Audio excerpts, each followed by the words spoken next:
Hello students, mathematics 11th के लिए NCERT का जो सिलेबस है कोऑर्डिनेट ज्योमेट्री का, उसमें सबसे पहला पार्ट है स्ट्रेट लाइन। तो स्ट्रेट लाइन को शुरू करने से पहले कुछ चीज़ें ऐसी हैं जिन्हें जानने की ज़रूरत है।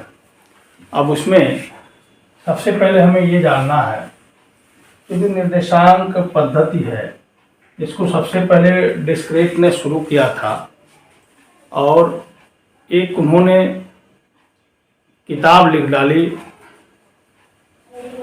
ला ज्योमेट्री, जिसमें सारी बातों को उन्होंने बताया और उसी के आधार पर आज हम लोग ज्यामिति को समझते हैं। जिसमें सबसे इसमें जो लंब कोणीय निर्देशांक पद्धति है उसके विषय में जानने की जरूरत है। उसमें दो अक्षों की हम बात करते हैं और एक मूल बिंदु की बात हम करते हैं। तो फिर मूल बिंदु क्या होता है? जहां से हम कोई मेजरमेंट शुरू करते हैं उसी को हम मूल बिंदु कह लेते हैं, ठीक है। और वहां पे सब कुछ जीरो माना जाता है। इसके बाद अक्ष की बात हम करते हैं। अक्ष क्या होता है? किसी भी पॉइंट की स्थिति पोजीशन को जानने के लिए जिस रेखा या जिन लंब रेखाओं की आवश्यकता पड़ती है उन्हीं को हम अक्ष कहते हैं। अब इसमें दो निर्देशांक पद्धति की जब हम बात करते हैं तो इसमें क्या होता है कि दो अक्षों की जरूरत पड़ती है। ये दोनों अक्षों को ये परस्पर लंब होते हैं और दोनों ही मूल बिंदु से होकर जाते हैं। यानी एक तरह से कहा जाए कि जो अक्षों का जो कटान बिंदु होता है उसी को हम क्या कहते हैं? मूल बिंदु कहते हैं। अब एक को हम एक्स अक्ष मानते हैं, दूसरे को हम वाई अक्ष मानते हैं। तो इस तरह से अगर देखा जाए तो ध्यान से समझें कि ये अगर हम हॉरिजॉन्टल लाइन को हम एक्स अक्ष मान लेते हैं तो वर्टिकल लाइन वाई अक्ष बन जाती है। इसका जो वाई का दूसरा अपोजिट पार्ट जो ओरिजिन से दूसरी तरफ जाता है उसको वाई डैश, और ऐसे ही ये एक्स के जो दूसरी तरफ जाता है इसको हम एक्स डैश लिखते हैं। तो इस तरह से अक्ष क्या होते हैं जान गए, मूल बिंदु क्या होता है जान गए। दूसरी बात यह है कि अक्षों और मूल बिंदु को मिलाकर एक तंत्र बनता है जिसको हम कहते हैं निर्देश तंत्र। यानी उसी की सहायता से, इन अक्षों और मूल बिंदु की सहायता से ही किसी बिंदु की स्थिति को हम दर्शा पाते हैं, उसका पता लगा पाते हैं। तो इस तरह से किसी तल को ऐसे दोनों अक्षों की सहायता से हम उसे चार भागों में बांट देते हैं। जो ये चार भाग बढ़ते हैं, प्रत्येक भाग को हम कहते हैं क्वाड्रेंट कहते हैं, ठीक है भाई। तो चतुर्थांश जिसको हिंदी में कह दिया जाता है, ये पूरा का पूरा एक भाग हुआ, इसमें चार भाग बना दिया गया। तो किसी एक भाग का चार भाग करने के बाद जब एक भाग हम लेंगे तो वह चतुर्थ का एक अंश होगा। तो इस तरह से ये चतुर्थांश बन जाता है। तो इसको हम फर्स्ट क्वाड्रेंट कहते हैं। आपको ध्यान देना है कि इसकी गिनती हम एंटी क्लॉकवाइज करते हैं। फर्स्ट क्वाड्रेंट, और ये बन जाता है सेकंड क्वाड्रेंट, और ये बन जाता है आपका थर्ड क्वाड्रेंट, और ये बन जाता है आपका फोर्थ क्वाड्रेंट। इस तरह से चार क्वाड्रेंट बन जाते हैं। इसके बाद हम दूरियों को कैसे मापते हैं? इसमें एक चीज हमेशा ध्यान रखना है कि एक्स अक्ष के तरफ जो दूरी होगा उसको हम एक्स घटक कहेंगे, ठीक है। और वाई अक्ष की तरफ जो दूरी होता है उसको हम वाई घटक कहेंगे। तो हम इन्हीं के माध्यम से किसी बिंदु की पोजीशन हमें जाननी है। तो अगर हमारे पास कोई बिंदु यहाँ मान लो है, यहाँ पर कोई बिंदु P है, तो इसकी स्थिति हम कैसे जानेंगे? मूल बिंदु से एक्स अक्ष पर कितना हम चलें, यह एक्स अक्ष का मान हो गया। फिर वाई अक्ष की दिशा में हम कितना चलें, ये वाई अक्ष का मान हो गया।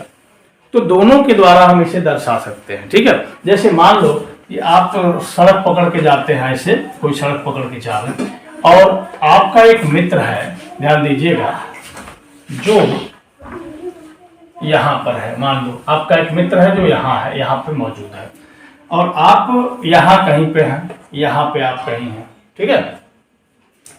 तो जब आप यहाँ हैं तो, और आप हैं A और आपका मित्र है B, तो आपने B से पूछा कि आप बताओ भाई कहाँ पर हो, हम तुमसे मिलना चाहते हैं। तो B ने बता दिया कि हम जहाँ तुम खड़े हो, कोई पॉइंट, कोई स्थान जहाँ तुम खड़े हो यानी O, ओ का मतलब यहाँ ये हुआ कि ओ के विषय में ए को भी नॉलेज है और बी को, यानी सबको पता है कि वो कहाँ है। मतलब क्लियर हो गया कि मेजरमेंट हमें यहीं से शुरू करना है। तब वो क्या कहता है कि ओ से चलो और 1 किलोमीटर चलो, ठीक है, 1 किलोमीटर चलो इस डायरेक्शन में, एलॉन्ग डायरेक्शन बताना पड़ेगा ना। तो यहाँ हम क्या करते हैं, 2 अक्षों को बना लिए, 2 रेखाओं को बना लिए, एक का नाम हमने x रख दिया, दूसरे का नाम हमने y रख दिया। तो क्या कहा जाएगा कि चलो भाई x अक्ष की दिशा में 1 किलोमीटर चलो। अब x अक्ष की दिशा, x अक्ष के विषय में भी उसे पता है क्योंकि निर्देश तंत्र है। तब वो क्या करता है, x अक्ष के डायरेक्शन में 1 किलोमीटर चलता है। लेकिन क्या वो अपने मित्र b को पाया? तो पता चला कि वो नहीं पाया क्योंकि वो यहाँ पहुंचा है। तो अब भी पूछ रहा कि अच्छा ठीक है तुम 1 किलोमीटर चले x अक्ष दिशा में, तो उसने बोला हाँ। तब फिर वो क्या करता है, कब y अक्ष दिशा में मुड़ जाओ और तुम फिर आ जाओ 500 मीटर, ठीक है, या फिर आधा किलोमीटर आ जाओ। तो वो जानता है कि y अक्ष किधर है, तो फिर वो y अक्ष दिशा में मुड़ा और चला 1/2 किलोमीटर और तुरंत ही पहुंच गया अपने मित्र बी के पास। मतलब साफ हो गया कि ऐसा जो कंडीशन आप देख रहे हैं, ऐसे कंडीशन में अगर बी की पोजीशन को हमें जानना था तो हमें मदद लेनी पड़ी एक अक्ष, यानी 2 परपेंडिकुलर लाइंस की मदद हमें लेनी पड़ी, एक ये और दूसरा ये, यानी x और y दोनों। तो ये एक्स वाई ज्यामिति पद्धति बना जिसमें 2 अक्षों की सहायता से किसी बिंदु की स्थिति हम ज्ञात करते हैं, ठीक है। और देखो अब क्या है, दोनों बातों को एक साथ हमें बताना है। तो ये कितना लंबा कहानी हो गया कि x अक्ष दिशा में 1 किलोमीटर, y अक्ष दिशा में 2 किलोमीटर, ये एक लंबी बात हो जाती है अगर किसी से हम कहें।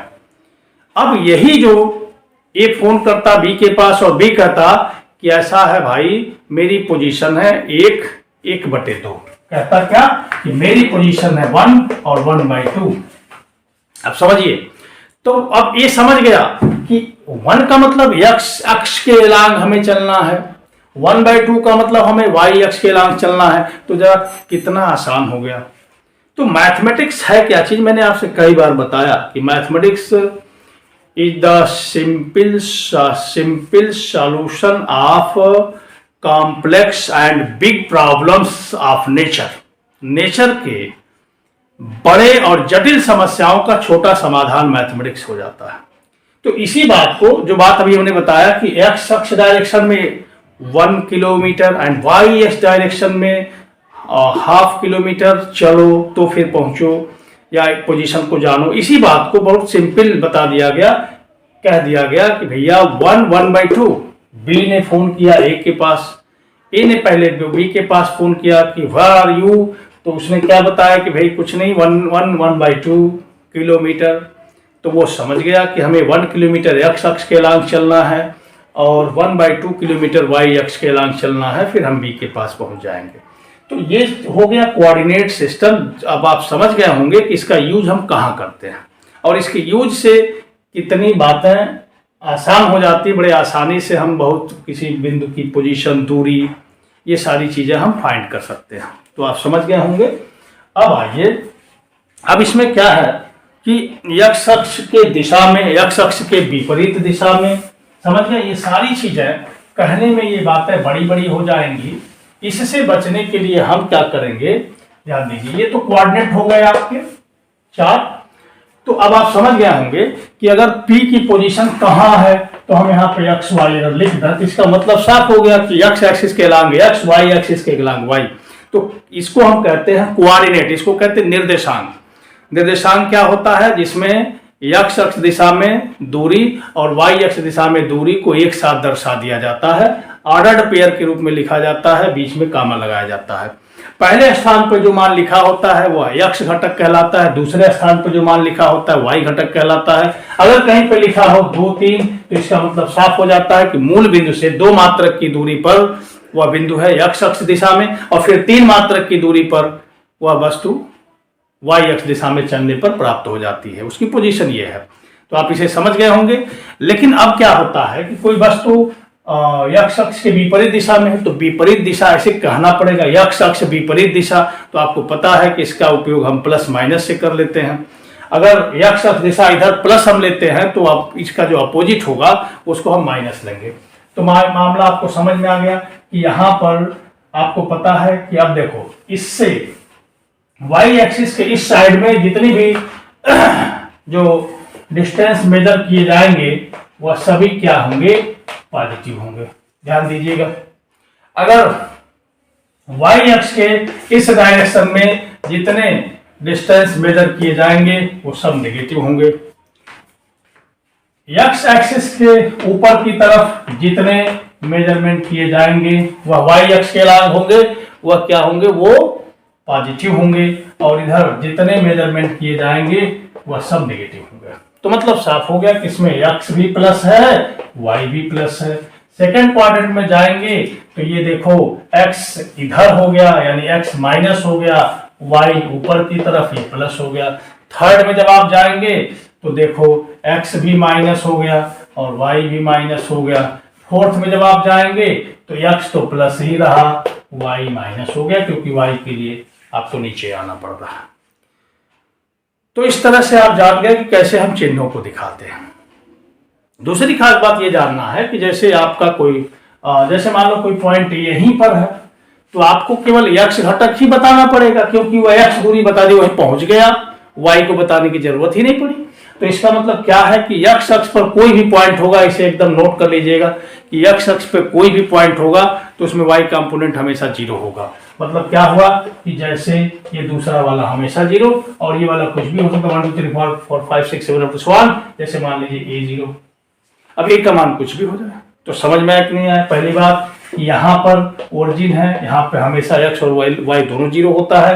केवल एक्स अक्ष पे चलते रहेंगे तो ये एक्स घटक ही बदलता रहेगा, वाई हमेशा जीरो रहेगा कहीं भी एक्स अक्ष पर। इसी तरह से वाई एक्सिस पर जब आप चलेंगे तो एक्स हमेशा जीरो होगा, वाई कुछ भी हो सकता है, 1 2 3 4 5 6 7 8 9 कुछ भी हो सकता है, माइनस प्लस कुछ भी हो सकता है, लेकिन एक्स जीरो होगा। तो यह बात दिमाग में बैठाना है कि एक्स एक्सिस पर Y component is always zero और वाई एक्सिस पर हमेशा जो एक्स कंपोनेंट है वो हमेशा जीरो होगा। तो यह दिमाग में अपने बैठा लीजिए, ठीक है, और इससे बहुत सारी चीजों की जानकारी हो जाएगी। तो ये सब जानना आपके लिए जरूरी है पहले से। अब आइए कुछ और चर्चा हम लोग करते हैं। हम लोग चर्चा करते हैं, ध्यान दें, अगर दो पॉइंट हमारे पास हैं, अब उनके बीच की दूरी हम ज्ञात करेंगे। तो भाई देखो आगे हमें क्या जानना चाहिए, दो बिंदुओं के बीच की दूरी की बात हम करते हैं, ठीक है। तो दो बिंदुओं के बीच की दूरी जरा देखा जाए कैसे निकाला जाएगा। तो ये देखो ये x डैश हो गया और ये x हो गया, और इसमें सॉरी ये y था, ये y डैश है, ये x है और ये x डैश है। तो हम दो पॉइंट कंसीडर करते हैं क्योंकि दो बिंदुओं के बीच की दूरी निकालना। तो हमने यहाँ पे लिया, जरा ध्यान देना भाई, यहाँ पे हमने ले लिया P और यहाँ पे हमने ले लिया Q। तो इसका ये दूरी हमें निकालना है, दो बिंदुओं के बीच की दूरी D को हमें निकालना है। तो इसका कोऑर्डिनेट हमने माना x1 y1 और इसका कोऑर्डिनेट हमने माना x2 y2। जरा ध्यान से देखना कितना मजेदार है, जाहिर सी बात है आप सब जानते हैं, अच्छी तरह से जानते हैं। देखो क्या है भाई, तो ये है x और ये है y, हमें इन दोनों के बीच की दूरी जाननी है। तो हम लोग कुछ करें, कुछ अपने ज्योमेट्री का यूज करते हैं। देखो भाई, इसको यहां मिलाया, इसको भी यहां पे मिला दिया, ठीक है, समझ गए, और इसको यहां से यहां पे मिला दिया, ठीक है। अब देखो ये PQ है और ये है O और यहाँ पे हम मान लेते हैं कुछ और, जैसे कि हमने मान लिया C। अब आइए, तो ये पता है कि अगर इस पॉइंट का निर्देशांक x1 y1 होगा तो यह जो डिस्टेंस है वह x1 होगा। कहीं से कंफ्यूजन होगा तो आप बोलिएगा। इसका निर्देशांक x2 y2 है तो x कंपोनेंट x2 है, तो इसका मतलब दूरी x एक्सिस पर ये पूरा का पूरा x2 होगा। इसी तरह से यहां पे जब आप देखेंगे तो आपको दिख रहा है, ये निर्देशांक हम यहां लिख देते हैं x2 y2। तो आप देख पा रहे हैं कि यहां से लेकर यहां तक का जो डिस्टेंस है वो साफ दिखाई पड़ रहा है, ये y2 होना चाहिए और यहाँ y1, यहाँ देखो ये वैल्यू y1 है, तो आपको पता है कि यह भी वैल्यू y1 ही होगा। ऐसे केस में अब हमें दो डिस्टेंसेज को और फाइंड कर लेना चाहिए। वह कौन कौन से डिस्टेंसेज बन रहे हैं उसको देखा जाए। देखिए वो दो डिस्टेंसेज कौन कौन से बन रहे हैं। एक हमें ये फाइंड कर लेना चाहिए, समझ में आ रहा है। दूसरा हमें ये फाइंड कर लेना चाहिए, क्योंकि हमारे पास यहाँ पे एक राइट ट्रायंगल है जिसका हाइपोटेनस ही हमें निकालना है एक तरह से देखा जाए तो आप देखेंगे कि यहां से लेकर यहां तक x2 है, यहां से लेकर यहां तक x1 है, तो यह जो बीच का डिस्टेंस है वह बन गया x2 माइनस x1। इसी तरह से यह जो बीच वाला पार्ट है यह बन गया यहां से लेकर यहां तक y2, और ये इतना y1 है, तो यह वाला पार्ट बन गया y2 माइनस y1। अब समझ गए। तो हम लेके आएंगे त्रिभुज PCQ में PQ is equal to under root, आपको पता है ना, PQ is equal to under root this square and plus this square. Clear? मतलब x2 माइनस x1 का whole square plus y2 minus y1 का होल स्क्वायर।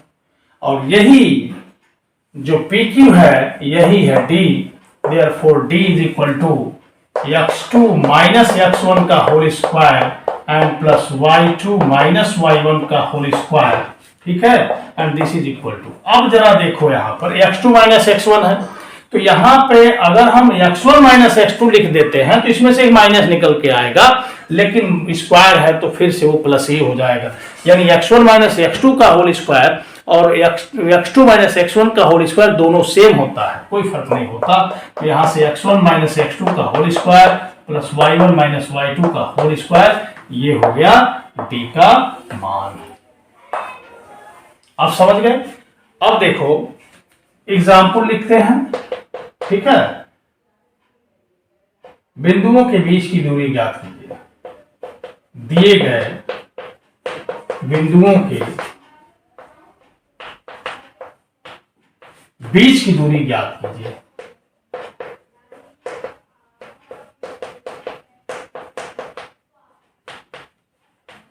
ठीक है, तो जो बिंदु दिए गए हैं उनके बीच की दूरी ज्ञात कर लीजिए। तो पहला 3 4 व 1 2, दूसरा -1 -3 व 4 -2, तीसरा 3 0 व 4 -1। ठीक है, हम एक करके दिखाते हैं, बाकी आप करिएगा अपने से। एग्जाम्पल नंबर 1, यहां से दो बिंदुओं के बीच की दूरी जो निकालना है 3 4 है और 1 2 है। तो d इज इक्वल टू, आप यहां देखें फार्मूला लिखा है x1 minus x2, x1 y1 x2 y2, ये x1 है ये x2 है, तो 3 माइनस 1 का whole square and plus y1 y2 4 minus 2 का होल स्क्वायर। आपके पास कितना आया 3 minus 1 this is 2, whole square 4 हो गया, और 4 minus 2 this is also 2, whole square 4 हो गया। 4 प्लस 4 रूट 8, या इसको आप 2 रूट 2 भी लिख सकते हैं। तो समझ गए। तो इस तरह से दो बिंदुओं के बीच की दूरी को हम फाइंड करते हैं। ठीक है, अब इसके आगे फिर हम अगले वीडियो में डाल देंगे और आगे फिर आप समझेंगे, पर इतना कवर करें आप।